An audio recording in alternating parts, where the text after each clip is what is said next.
Without asking for too many details, do you have anyone in with Costello presently? Maybe.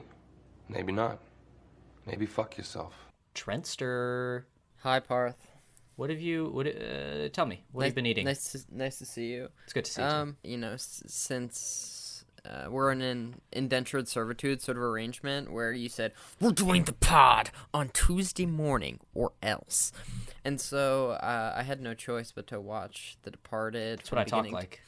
Had no choice but to watch all 2 hours and 30 minutes of The Departed this morning, and, you know... Did you think an hour was 100 minutes long for a second there, Trent? Who's to say? But I was on a hunger strike until the end because I needed to prove a point to you and myself about... Because Parth doesn't find it 100% necessary to rewatch the movies in their entirety before our discussions. He just says, yeah, I'll skim it. Am I wrong? Or is this accusation accurate? I had chicken hot dog for breakfast. I mean, lunch. Because my dad went to Costco. A chicken hot dog? Yeah. Because this is a Hindu household, so we don't there no red meat around? We don't partake in the meat of a cow. It's a sacred beast. Exactly. So, yeah, he got these chicken sausages, and I heated them up. And so have you eaten chicken sausages / chicken hot dogs your whole life? Yeah. Has that taken the role of a standard issue hot dog? I would say so. I mean, I've had beef before. I prefer chicken generally. I think partially because I just grew up with it more often. Did someone sneak you beef, or did you just decide one morning you were going to cheat on God, or what was the plan there? I'm glad you're making me do this on air, Trent. So, hi, Parth's parents. Yeah, hi. When I was younger, I accidentally had beef because it's just so at school lunch or whatever. I didn't even know what was beef and what wasn't beef. What dish was it hidden in? A hot dog. I didn't know that hot dog was. And then I also it doesn't look like anything in particular. No, and no. I also had pepperoni on pizza. Oh, I could see how you could unknowingly consume that. So you could, if I was a child and you told me pepperoni came from a chicken, I'd shrug my shoulders and say, "Great." You could tell me a pepperoni came from anything, and I'd probably believe you. I currently don't even know that I believe that it comes from a cow. I mean, I feel like pepperoni and hot dogs are two of the meat products that contain the least percentage of meat. So maybe you'll go to partial hell. Who knows? Yeah. Is that what you're afraid of? Is that what's at stake here? What? Going to hell? You go into the underworld. Well, Hinduism doesn't believe in the underworld. So what's the worst case scenario? Well, I mean, the way Hinduism works is I'd just be reincarnated. But it's something bad? Maybe. I mean, the whole idea is to, not to get religious on the pod, which I'm not. The whole idea is that you do your duty and then stop getting reincarnated. Is there a sin system like there is in Christianity? No. Oh, cool. So you don't have to go to, there's no confessional, none of that? No, because the idea is the entire world is a construct and an illusion to break free from. Hinduism, in its purest belief, believes that there is no God. Whoa. And that you can believe whatever. The whole idea is basically that your belief system is all just a crutch for you to stay sane in a sort of way. Well, listeners, that's the sort of content you signed up for. Well, let's cut to the show, the movie portion. Enough spirituality. Of our movie show, of our film podcast. All right. Bye. But also, welcome to the show. Thanks for coming.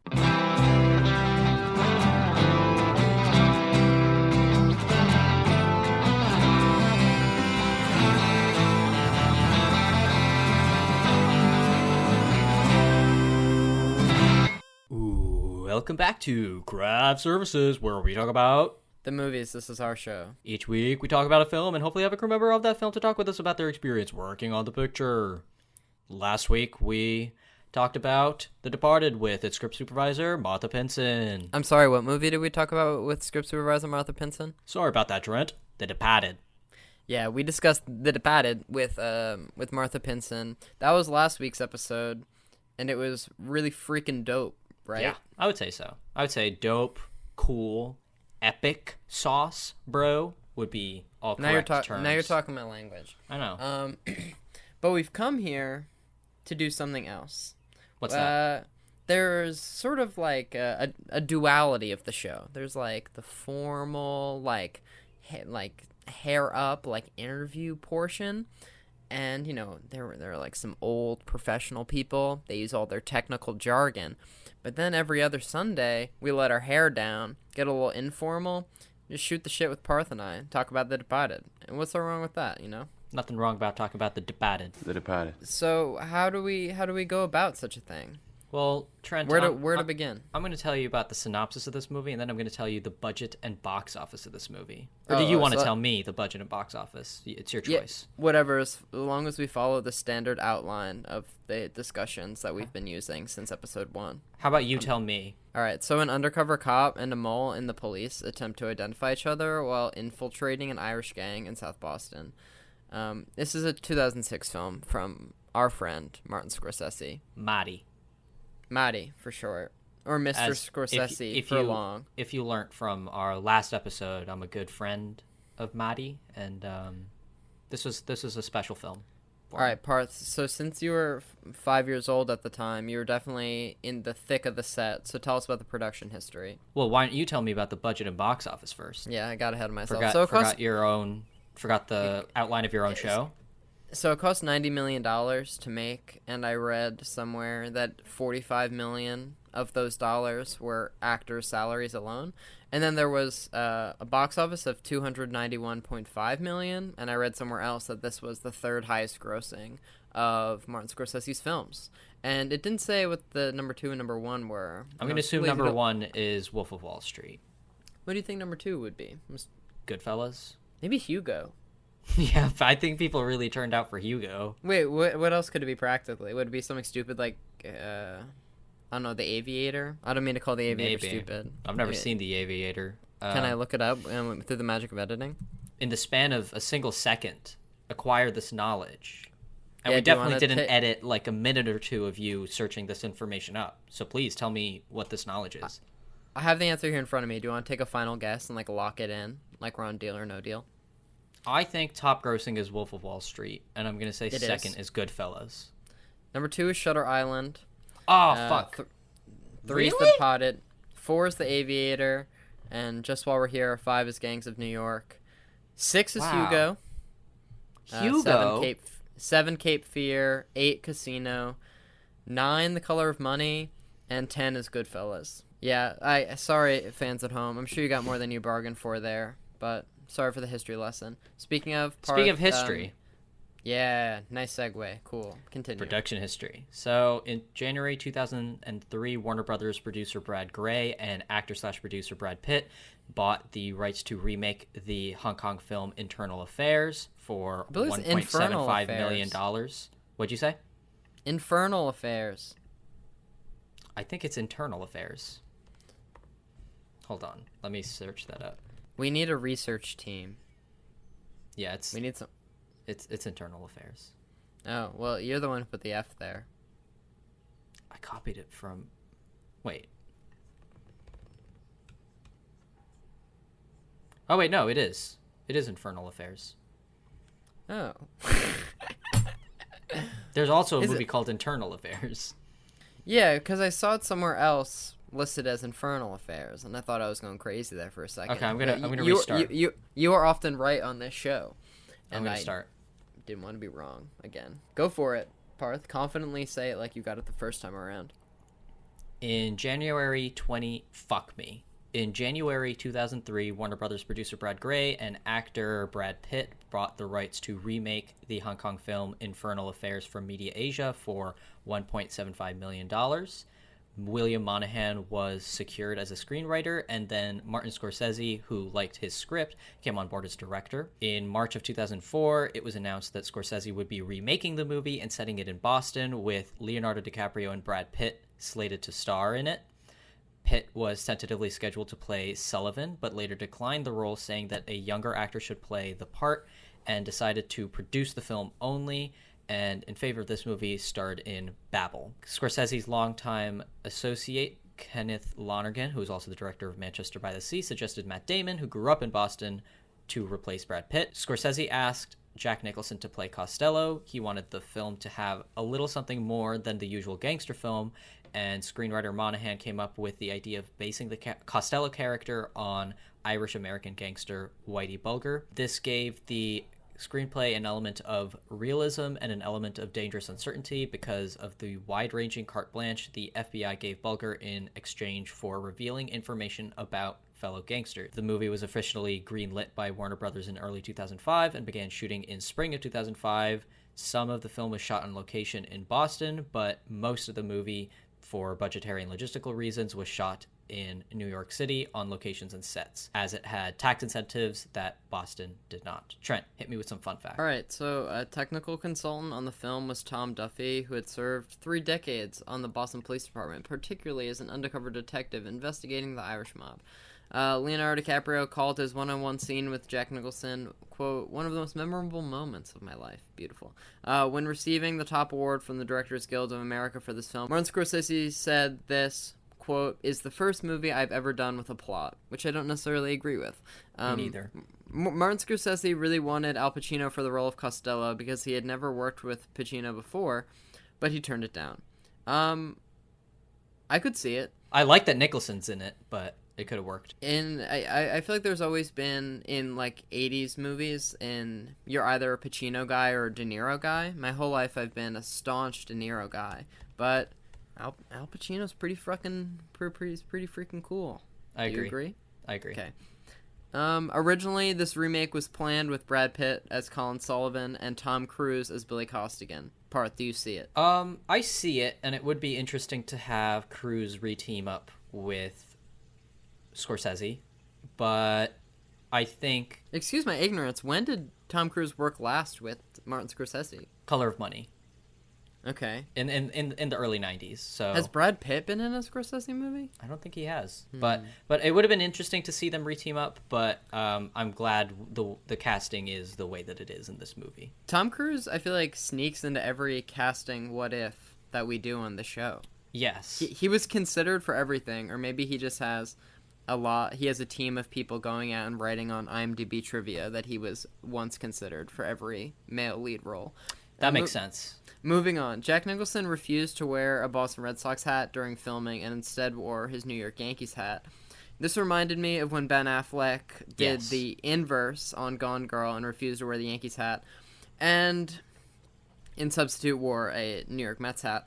I don't understand these A-list actors refusing to wear hats if it's like geographically, or I can do this. Geographically? If it's geographically sound with the character and what team that character would like. Well, it's all part of, pride, so. And I really wanted it to be Yankees cap, but being from Boston and not being very professional as an actor, Ben refused to wear a Yankees cap, and it did not come to blows, but we had to shut down production for 4 days as we negotiated with Patrick Weitzel over what would be the best thing for the movie, what Patrick thought would be the best way to meet the requirements of the production and something that his client could live with, which I thought was entirely unprofessional. 4 days. 4 days. 4 days. 4 days. 4 days. Martin Scorsese had originally wanted to cast a known actress, either Kate Winslet, Emily Blunt, Hilary Swank, or Jennifer Aniston, for the part of Madeline. Who can you see of those listed? And are you happy we got Vera? Yes. I'm very like happy Vera. we got Vera. I could see Kate Winslet. Yeah, because she's on the new Mayor of Easttown thing, and she does the she does the Pennsylvania accent. She kills it, so she could do a Boston accent, I'm sure. Yeah. I don't think Jennifer Aniston works in this at all. Absolutely not. No. I think Emily Blunt's a great actress, but I feel like she would be very young. Yeah. Especially 15 years ago, she would seem very young. Yeah. And Vera seems like an old, foxy therapist woman, and that's like part of it, I mean, I don't know that I'd call her old, but she doesn't seem. But she doesn't older. seem specifically young either. She feels very established. All right. Martin Scorsese did not realize this was a remake of a Hong Kong movie until after he agreed to direct it. The word fuck and all of its derivatives are used 238 times. I know that Wolf of Wall Street holds the record with more. And It's not hold the record, but it is, I believe, the second or third place for most fucks in a movie. Was it not the first at the time of release? There's a documentary. There's a documentary. Documentary. Fuck you. Yeah, no. Edit that out. Edit that out. I can't look stupid on my show. Okay. There's a there's a documentary about the word fuck. Okay. That has more, and I don't know if South Park, Bigger, Longer, and Uncut has more. I might be swapping those two, but yeah. The first Best Picture Oscar winner of the 21st century that wasn't released on VHS in the United States, and the first to be released on the short-lived HD DVD format. Parth, did you buy stock in HD DVD? And if so, how are your savings? Being a toddler at the time, I invested all of my savings and have come out with little to no profit. Yeah, and how's your VHS stock? Oh, it's through the roof. Could you see VHSs coming back in a way that, like, record players have? Or is it too much of a jump? Too much of a convenience jump? Well, it's not just a convenience jump. The thing is, the reason record players are coming back is because they actually hold a higher quality, like vinyls. They actually have more information, whereas VHS is way more cumbersome to manage and also is just worse quality. Yeah, also having to physically rewind is pretty terrible. I know that some of the fast facts you listed about the sound quality superiority of record players is factually true, but you can't help but feel pretentious when you say those words. Sure, I'm just saying that's the reason why people like them, and of course there's the nice added, getting to put the vinyl in and whatever. But I don't think there's very little nostalgia I have for VHS. I'm sad that DVDs are dying, and I almost wish that I had gotten on the Blu-ray bandwagon earlier, because at least with Blu-rays you can make the record argument that, oh, the quality. Yeah. I have nothing to say. I jumped on the Blu-ray bandwagon way before. At the right time. At the exact right time. You bought plenty of Blu-ray stock. Is there anything above Blu-ray superior? 4K. And which is still Blu-ray, but it's Do you need a 4K player? Yeah, you do. That sounds like a sham.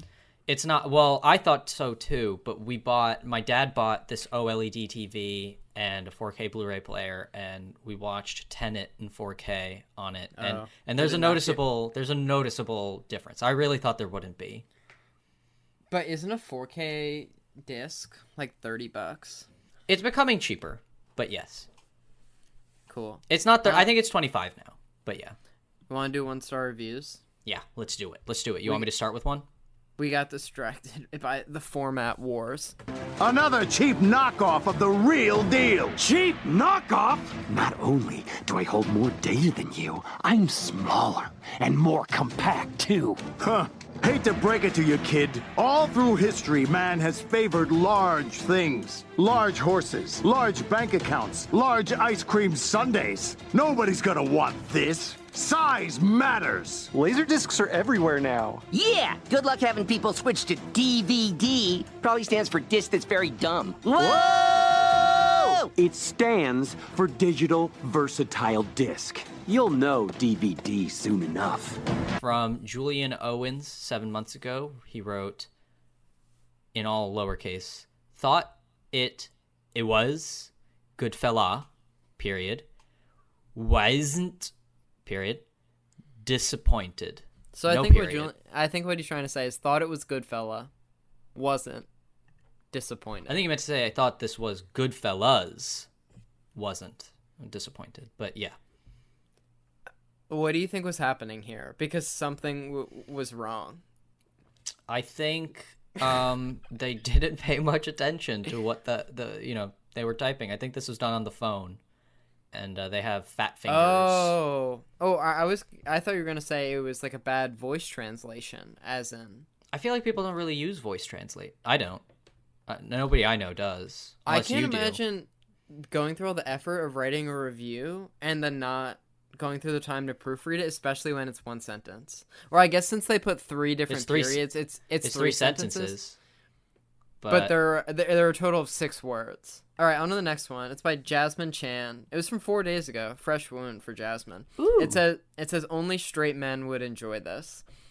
And, like, I mean, she's kind of right. Well, no, she's not. Actually, my mom likes this movie more than I do. So I think that breaks your little hypothesis there, Jasmine. Friend of the show and previous guest of the show, Chloe Ditloff, is a ginormous fan of The Departed. So that's a straight woman. So, you know. But I believe I'm a straight man, and I wasn't. I mean, as we'll get into later. I don't see this as a Wolf of Wall Street type movie where the wrong kind of people, because the wrong kind of people reclaiming this movie would have to be like Irish gangsters from Boston. And I don't know if that's a wide enough net. Yeah, you know? That's a really specific target audience. All right, you want me to say the last one? So this one's from Martin Knight 10 months ago. Muddled acting, poor theme, gobbled diction, pseudo-aggression. Wife fell asleep twice in the first 90 minutes. Frankly boring.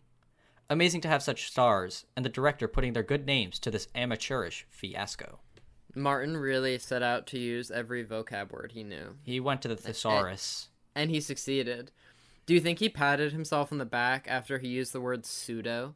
I think so. And also, I don't know what that means. And to say pseudo-aggression, it's macro-aggression. It's very clear, visible. It's not debatable. I could see this being pseudo-intellectual or something, but to make it make more sense, like I don't think this movie is pseudo-intellectual, But to say poor theme, not that they've established several themes and that they're poor, but just altogether one bad theme in its entirety. And he also seems to have a problem with the way the actors say their lines.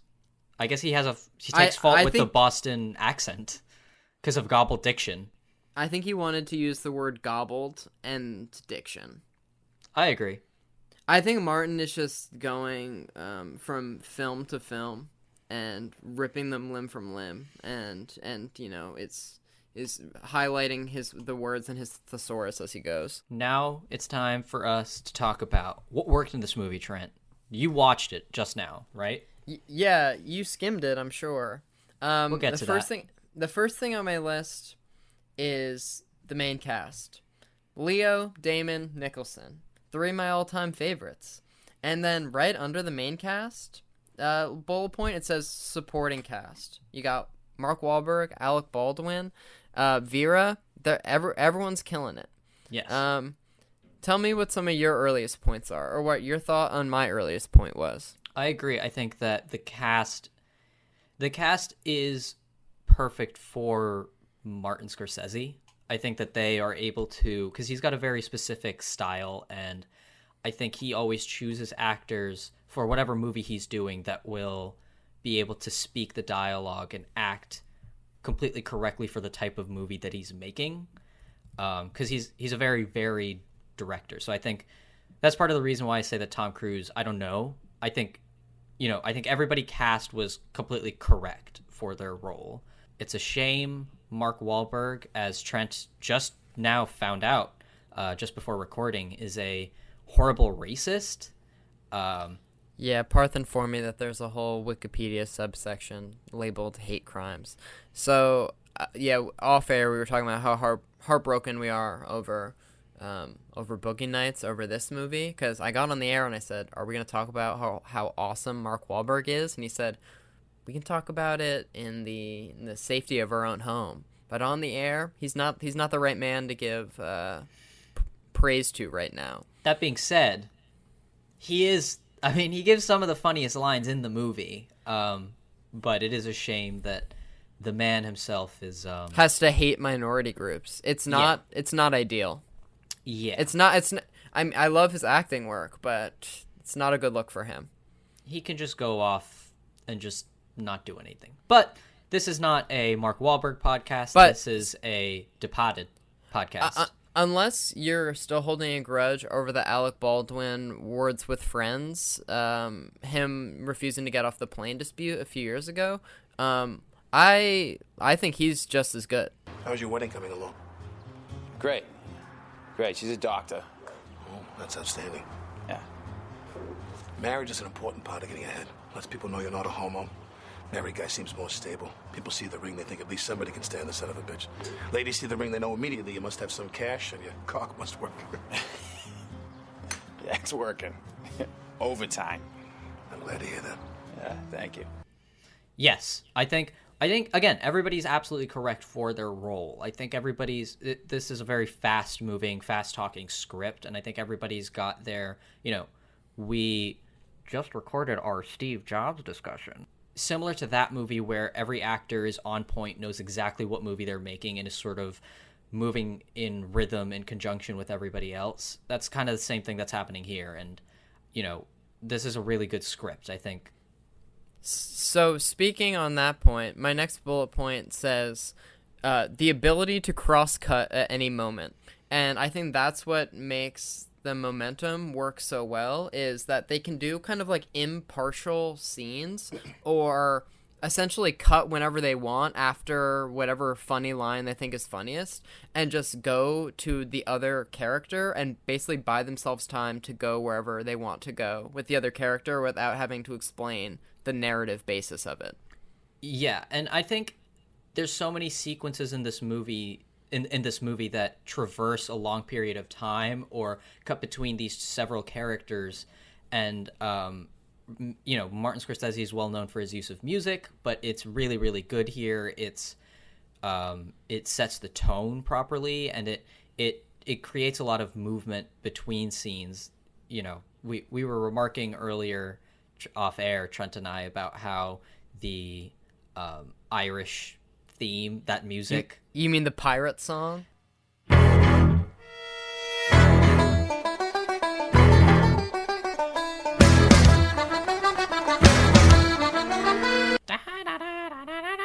Yeah, that song.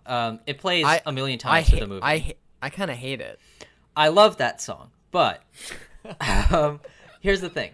I think he makes use of these recurring music cues in a really in a great way. I think he's able to use all aspects of film language to propagate this really well-written story. And funny story, the first time I saw this movie, I actually didn't really like it.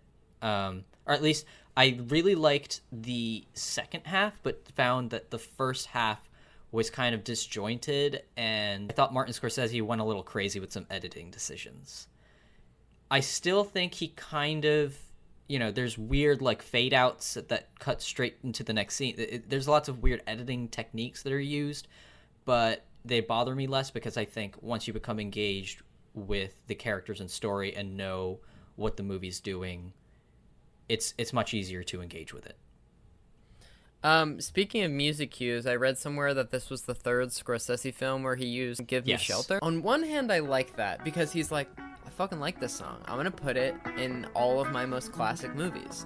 But on the other hand, I like, not self-obsessive, but it just seems weird. I can't imagine any other director thinking in, 3 movies over their career prominently displaying the same song.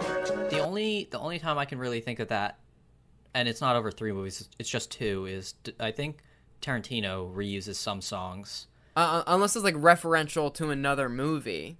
But in this, But at that point, just don't use it. Like, why do you want to think of another movie while watching this movie? But yeah, I do think it's a little weird that he keeps... But again, it works in this movie. It's not like it's improperly placed. One of my more minor points says, quote, Leonardo DiCaprio beating people up.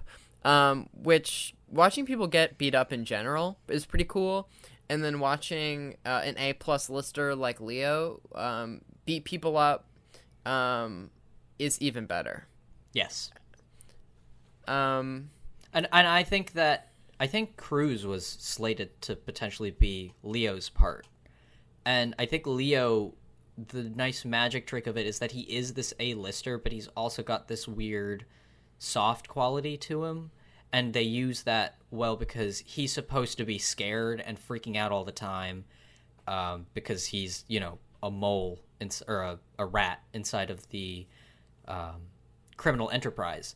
And you see him early on sort of beating people up, but they've got this nice balance where you believe that he's able to beat people up, but you also believe that he's not that good at beating people up. It's all kind of a show for him, and that he's really trying to play up the tough guy factor. And I don't know if that would happen with someone else. So, Parth, I'd like to introduce our next edition of Trent's Confused, Parth Explains. And it's for a major plot point. How does Leonardo DiCaprio find himself in the position of, he goes to the police academy, and it seems like his intentions are pure, and then Alec Baldwin and Mark Wahlberg just say, we know that Do you mean Martin Sheen? Martin Sheen.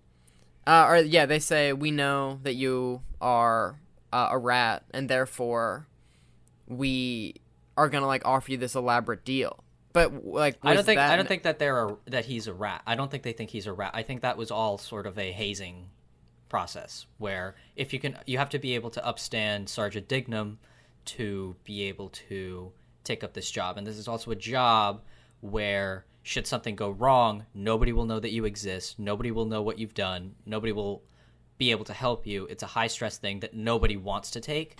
And so they're giving it to this one guy who has pure intentions and has little to no connections. So they can throw him into this environment and let him do this job. I guess why I'm confused is because it kind of seems like they're holding him hostage, but at the same time it seems like Leo willingly agrees to go and almost immediately wants out, and then they don't let him out for the next 2.5 hours. I think it's meant to be that he wants to be in the police department however he can, and this is his way in.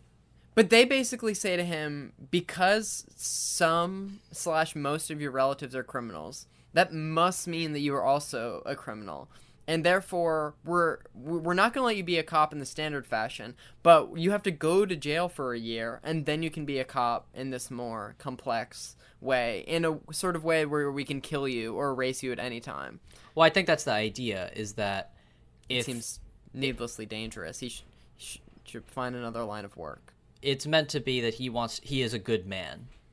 Ultimately, that's what screws him over. But I think the idea is that it's all this hazing process, and this is all part of his initiation into this job. So, do we want to give a spoiler alert now? Because yeah, sure. I mean, this is a 15-year-old movie?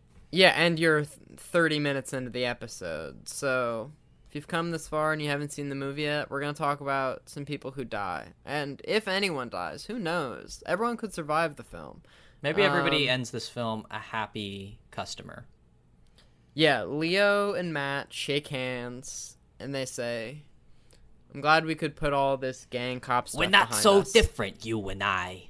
Yeah. All right, so now let's get into the fact. Here's my last point. It says, I really respect movies that aren't afraid to kill everyone. And to elaborate on this, I feel like a big complaint for film and TV now is they're too precious with their characters. They're afraid to kill anyone. It feels like there's no stakes. In this movie, over the course, I mean mostly in the latter half, kill everyone and do it pretty mercilessly. And the fact that they do it so suddenly and don't make a big fuss about it, and it's silent when people die rather than with a big booming score, and I think it's awesome. Yeah, and I think it shows, I like the way that you put it, of almost unrelenting towards the end, where everybody, I think it kind of shows this is the cost of all of this criminality, getting involved in this world at all.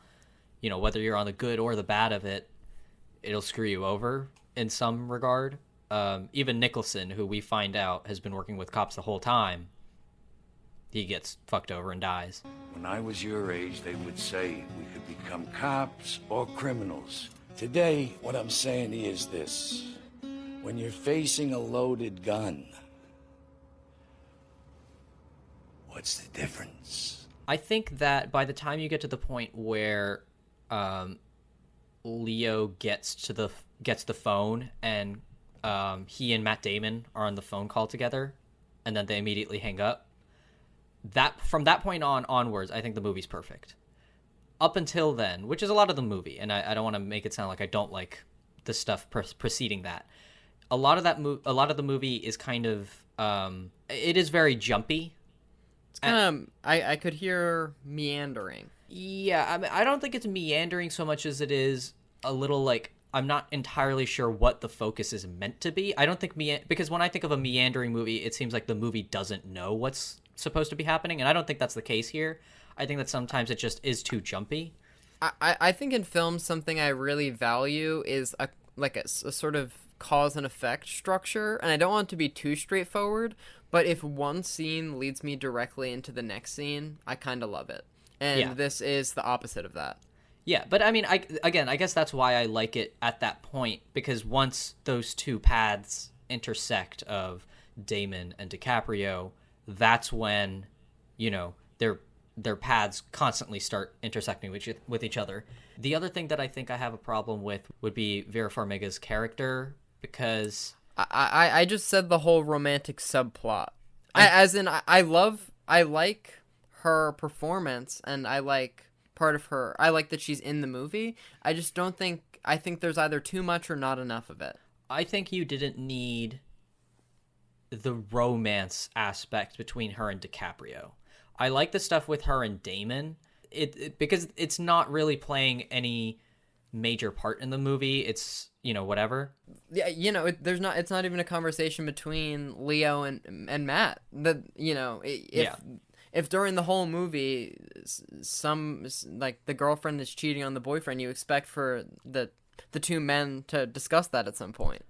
And what's weird about it is that whole thing where she cheats on him, it kind of is pointless. I don't really know why it happens in the movie. And then whose baby is it in the end? And you don't know? Is it meant to? Like, I think it's meant to be unambiguous that it's meant to be Damon's baby and that she aborts it. But when you add this thing that she had sex with DiCaprio, it adds this weird element to it that I kind of like her and his relationship when it was sort of what's the word? Platonic. I liked it, having it in that regard, because it's a different type of relationship than what's present in the movie. And then pushing it towards this sexual one, I don't believe it. I don't think they have great chemistry. I don't believe they have like romantic chemistry. I really like their scenes together, but they kind of just suddenly make out in the kitchen once, and then for the rest of the movie, they're talking about their relationship as if they were like once in love, or as if it was much more serious than what the film portrays. You know, ultimately, the whole story shifts because DiCaprio sends her a mail of all of the evidence, and I think that beat would have worked better had they not slept together. What is in the envelope that he gives her? I think it's the tapes that he's been. But then he sends the tapes to Matt Damon's house with his name on it? He sends it to her. But it has Matt Damon's name on it. It says Colin or whatever. Oh, wait. I think that's meant to be that he's saying like, "Oh, I've got you," and he's going to send that around. Oh, yeah, I agree. I have a note here, which I'm not sure you're going to like. I like that the camera is always moving, or at least so it seems, but I wrote that there was a lack of a distinctive visual style. As in, it's kind of... No. Editing is one thing, but like the cinematography, it feels invisible, which some would argue is good. I would 100% disagree with that one. I don't really know how you can think that, because it's constant. It's got this, I don't know. It's a very distinct type. I feel like Scorsese has a very sort of quick type of movement, even beyond the editing, where his cameras are moving at really fast speeds. They're moving and zooming. They've got these fast pans, and I almost think he goes too hard on that in the first half. And I get the want to push things very far or very fast so that you lock the audience in, but I think he goes a little too hard on that. I think like an inherent flaw with the plot of the movie is so much of the dialogue is done via phone call, And I think this movie does a good job of trying to make like one shots of people walking and talking on the phone and cutting back and forth as interesting as possible. But I think it does suffer from too much phone call syndrome, especially in the first half. I didn't notice that so much, but I agree that I think they make it as natural as possible. Do you think that this film is too long and has too many characters? I don't think it's too. I think if there was anything you could shorten, it would have to be in the first half. Yes. But I don't think it's overstuffed. There's a difference between being dense and being overwrought or like just too long. And I think this is a very dense movie, but I think it's kind of like The Dark Knight to me, where it's almost got like a 5-act structure. It's like there's so much happening, but all of it, I think, other than the sex scene, if you were to take that string out, the whole thing would unwind, and I don't think it would make as much sense. The sex scene feels like it should be more self-aware of itself because it's like kind of very cringe. I don't think Scorsese was thinking about how cringe the sex scene was. I don't think the word cringe was a household term 15 years ago. Am I wrong? I know every sex scene is a little bit hard to watch, like at 11 a.m. on your small laptop. I don't know that I'd describe it as cringe, but I would say that I think there's a lot about this movie that is interesting, and that is one of the few scenes that I think is not. This is unbelievable. Who put the fucking cameras in this place? Oh, who the fuck are you? I'm the guy who does his job. You must be the other guy.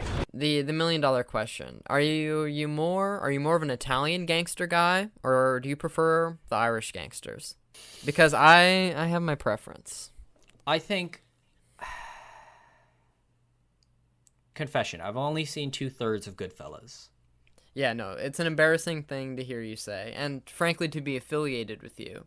But kind of hurts my credibility. But that being said, I think Italian gangsters. Me too. I like how they cook the pizza, you know? Well, outside of that, I read that this was one of the first, or one of the few Scorsese movies that takes place in current time, rather than, a period piece. Rather than a period piece. And I feel like what makes Goodfellas feel so timeless is that it's a period piece, and that, when does it take place? The 50s and 60s? Something like that? It taking place in 2006 makes it feel incredibly dated to me. Really? I didn't have a dated problem with it. In the way that people dress and wear their baseball caps and such. I don't know if I'm like a weird outlier. I feel like people always say that about movies with like clothing and things like that, but I don't really generally have a problem with it, because if you were to now make a movie set in 2006, you would have people dressed like that. So I don't have a problem with that. The only time I ever have a problem with dating movies is cell phones. I almost prefer movies nowadays would use like shitty dumb phones, because those don't age. iPhones age, cellular Isn't it devices so funny age. Having dumb phones, like you said, play such a pivotal role and have them taken so seriously, and have the ringtones like be so ominous. Yeah, it's funny. Okay, speaking of cell phones, let's give it up for Matt Damon for his ability to send a text on that style of phone with his phone 100% in his pocket. No, yeah, let's give him a round of applause. That is, I would say, scientifically impossible. Or at least you have to really understand the button layout. Beep. And the beep, beep. I'm getting an incoming message from a dead Stephen Hawking, and he has confirmed that it's actually impossible. It's scientifically impossible. All right, thank you to our research team, and thank you to the ghost Sir of Stephen Hawking for chiming in. We appreciate your time. Do you think it's time, Trent? I think it might just be time for the ratings gauntlet. Let's Do you think we should get a ratings gauntlet sound effect? I would like it if there was more epic. I feel like the word gauntlet warrants sound effect. Sure, let's enter the ratings gauntlet. And you can put a sound effect there. We'll figure out what that is. Sure. So let's enter the ratings. Let's start with rewatchability. For the first time in the ratings gauntlet, I would say this film, outside of the last 40 minutes, isn't that rewatchable. This was only my second time seeing it,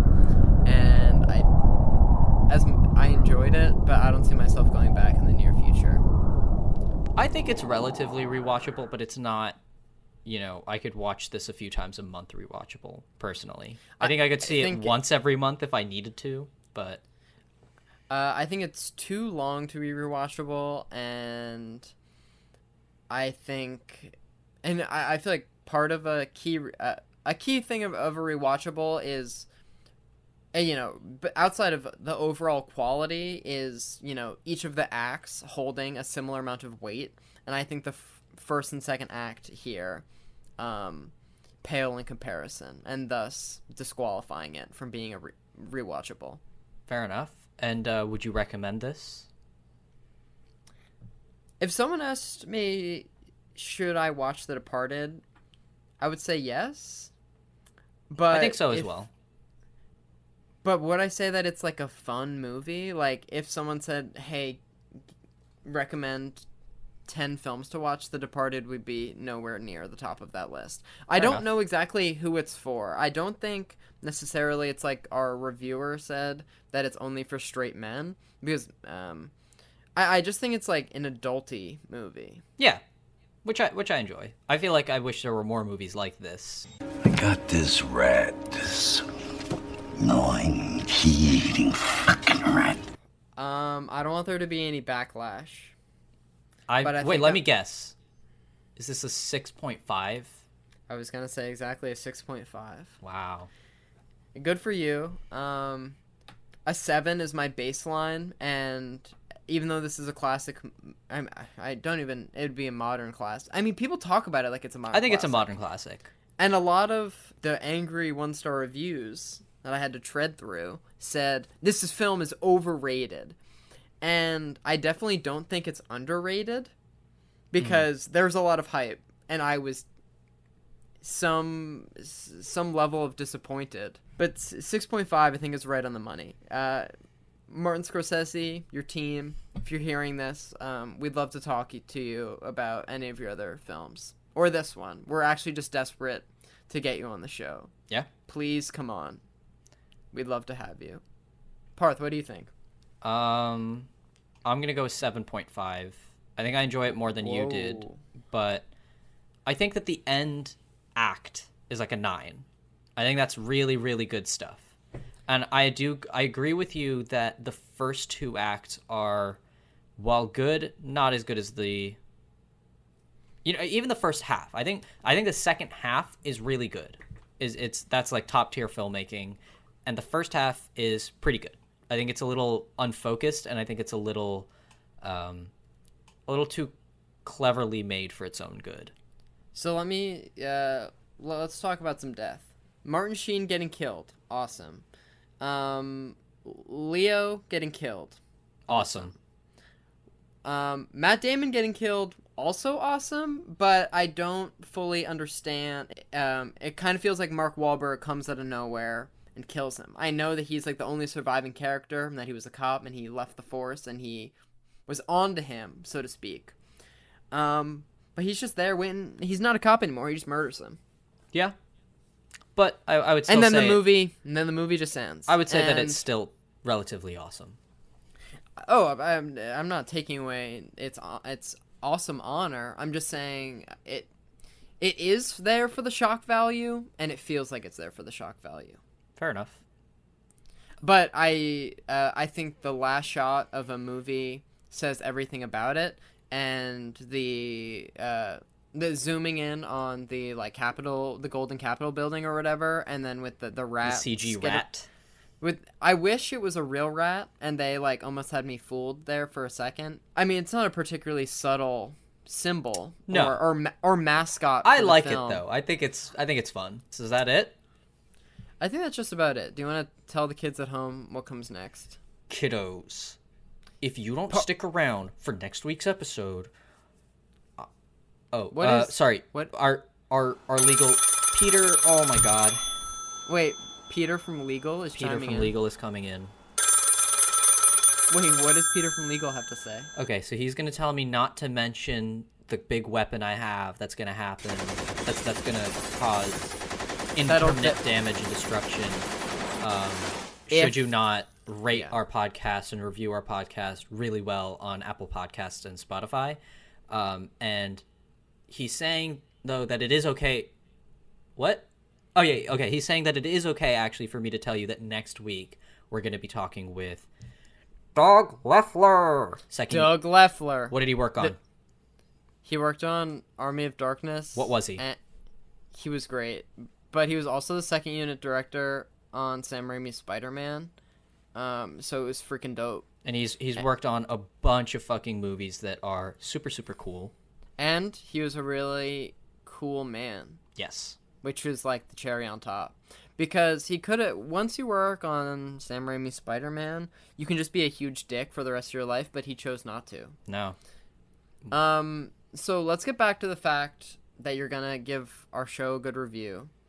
And then we'll let you hit the road. Yeah. You'll see us every Sunday for the foreseeable future. The Lord's Day. Until Parth or I die and or graduate from college. We're good to go, so, I think. So either you guys need to help us graduate sooner, kill us, or prevent us from graduating, or like steal our laptops. We would really be without a paddle. Or those, yeah. So you have a lot of options if you're out there listening and you really want to put a stop to all this. But until then, quit talking about how you are going to do away with our show. Do something about it. This is a challenge.